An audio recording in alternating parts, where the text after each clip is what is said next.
Do you know who Gary Markinson is? Yes. Okay. He was the #1 person in MML Yes. for 30 years.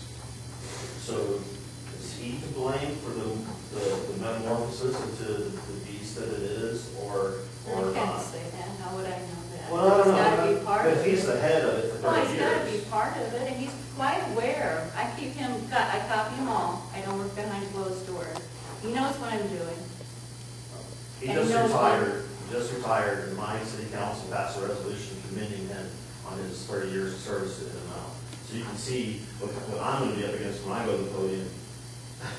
Say, Yeah, but if you look at the material that they're putting out, you'd be devastated. Well, and I know very well some of the things because, again, we just created a city charter, and the MML came in, and Gary Markson came in, and here's our charter handbook, and here's how you should do this and not do that. And so they were, everyone was, we've got a love fest with the MML in my community.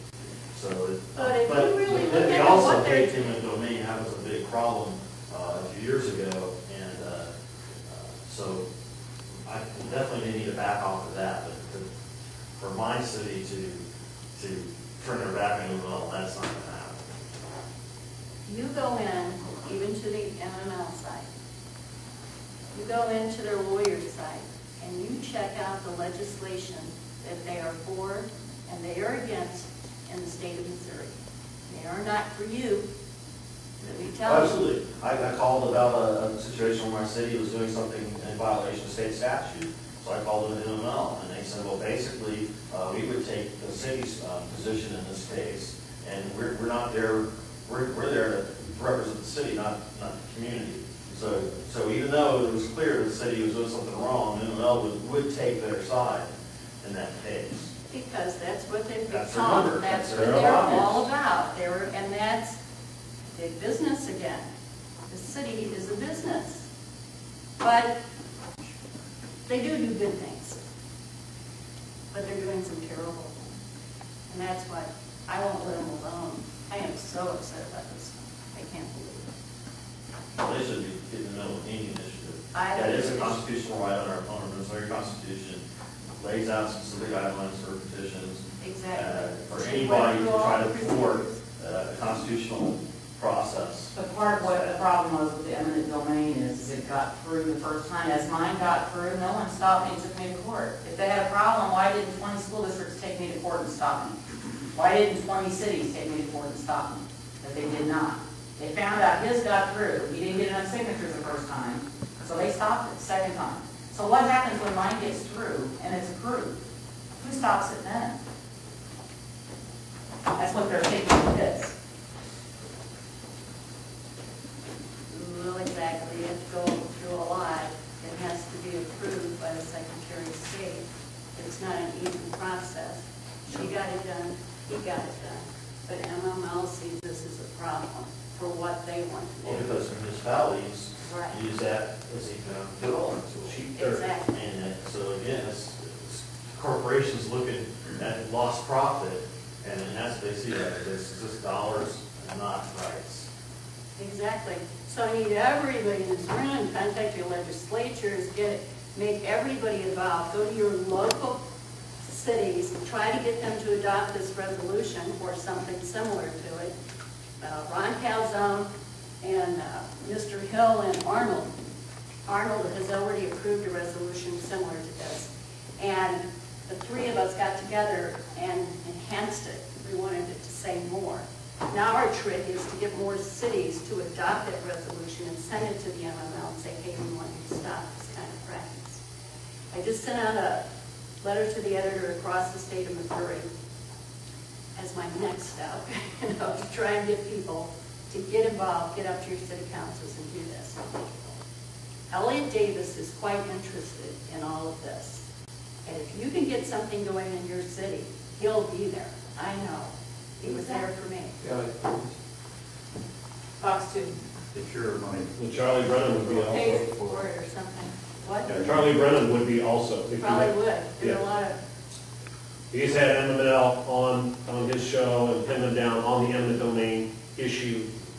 He has drawn out Paul McKee on his show. I mean, he is very much a proponent of the initiative and eminent domain abuse. So if you haven't spoken with him, he would be on here. So all of these things we talked about today, they're all interconnected. They each one affect each other. If they get away with this, they'll do something with hers too, I'm sure. I'm sure they're trying. We're working on a website. As soon as we get it up, we'll get more information out there. And but right now, we need you to go to your city councils and anybody you know, and you've got to approach them on the subject. You've just got to. You're taking away more and more rights every time you turn around. This is our constitutional right to initiate a petition.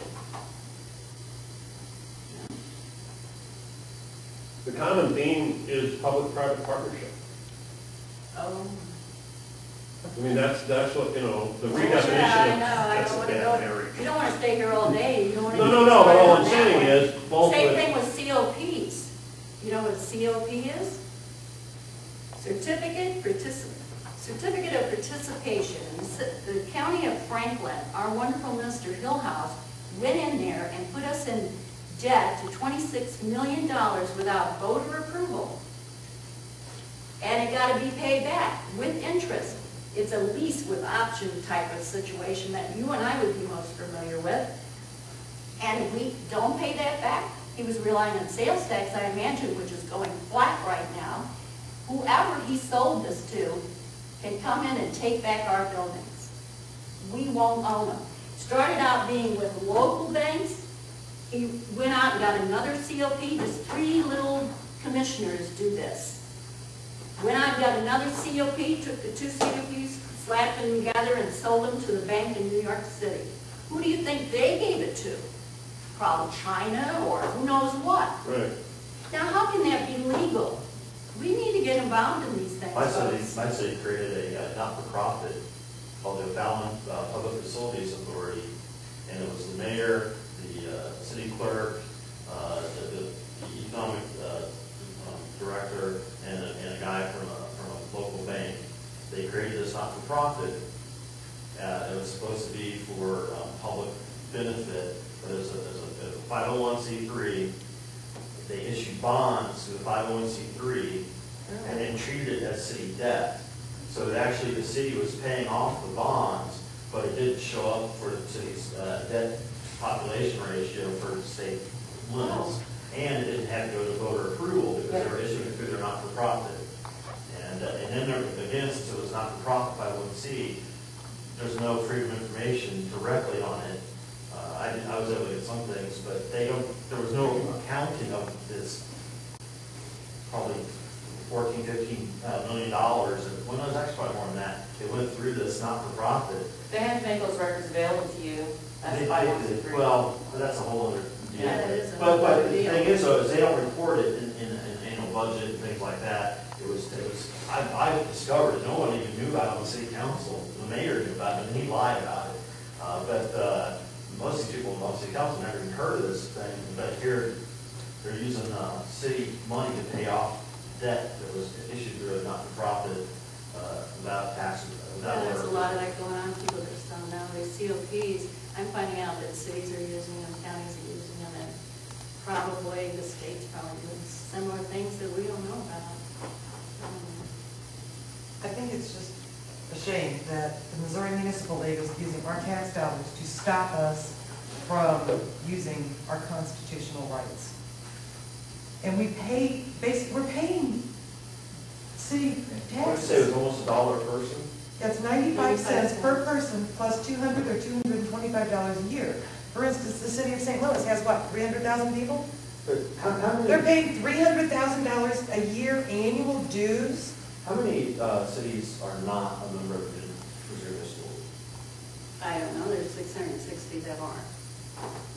I have the 660 list, not with Okay, me. so there are a number of cities, probably little villages and things that don't. There are a lot of little bit, that's what this all started out. So it's not everybody, so it's not exactly $1 per person in Missouri, but it's probably, No. it's not- probably 75% of people in Missouri are in cities that are Well, St. Louis City is on the Well, yeah, list. so, you know, your big population centers all are, so probably O'Fallon's on that 75. So if list, you take, Chesterfield is on that list, Yes. Freeport is on that list, St. Anne's on basically, that almost list. say 75 Hazelwood, cents per person in Benton. Missouri